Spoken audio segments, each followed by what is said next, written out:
തുടർച്ചയായി പഠിച്ച് നിങ്ങൾക്ക് വല്ലാത്തൊരു മടുപ്പ് തോന്നുന്നുണ്ടോ? പുസ്തകം ഒന്ന് അടച്ചു വെച്ച് കുറച്ചു നേരം വെറുതെ ഇരിക്കാൻ തോന്നുന്നുണ്ടോ? എങ്കിൽ അത് സ്വാഭാവികമാണ്. ഞാൻ നിങ്ങളോട് ഇന്നൊരു കാര്യം തുറന്നു പറയാൻ ആഗ്രഹിക്കുന്നു. നിങ്ങൾ ഒരു റോബോട്ടല്ല, ഒരു മനുഷ്യനാണ്. പരീക്ഷാകാലത്തെ കഠിനമായ പഠനം ഏതൊരു വ്യക്തിയെയും മാനസികമായി തളർത്തും. വല്ലാത്തൊരു മടുപ്പും ഒന്നിനും വയ്യാത്തൊരു അവസ്ഥയും നിങ്ങൾക്ക് തോന്നുന്നുണ്ടെങ്കിൽ അത് പഠിക്കാത്തത് കൊണ്ടല്ല, മറിച്ച് നിങ്ങളുടെ തലച്ചോറിനൊരു വിശ്രമം ആവശ്യമായതുകൊണ്ടാണ്. അത്തരം സമയങ്ങളിൽ നിർബന്ധിച്ച് പഠിക്കാനിരിക്കരുത്. അത് ഗുണത്തെക്കാളേറെ ദോഷം ചെയ്യും. കുറച്ചു സമയം പ്രകൃതിയിലേക്ക് ഇറങ്ങി നടക്കുകയോ ഇഷ്ടപ്പെട്ട ആഹാരം കഴിക്കുകയോ വീട്ടുകാരോട് തമാശ പറയുകയോ ചെയ്യുക. ഒരു 30 മിനിറ്റ് കഴിഞ്ഞ് നിങ്ങൾ പഠിക്കാനിരിക്കുമ്പോൾ പുതിയൊരു ഊർജ്ജം നിങ്ങൾക്ക് ലഭിക്കും.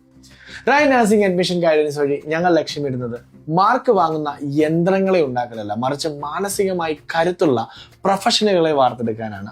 പരീക്ഷാ ടെൻഷൻ കാരണം നിങ്ങൾ തളരരുത്. നിങ്ങളുടെ ലക്ഷ്യം നഴ്സിംഗ് എന്ന മഹത്തായ സേവനമാണ്. അതിലേക്കുള്ള യാത്രയിൽ ചെറിയൊരു വിശ്രമം എടുക്കുന്നതിൽ തെറ്റൊന്നുമില്ല.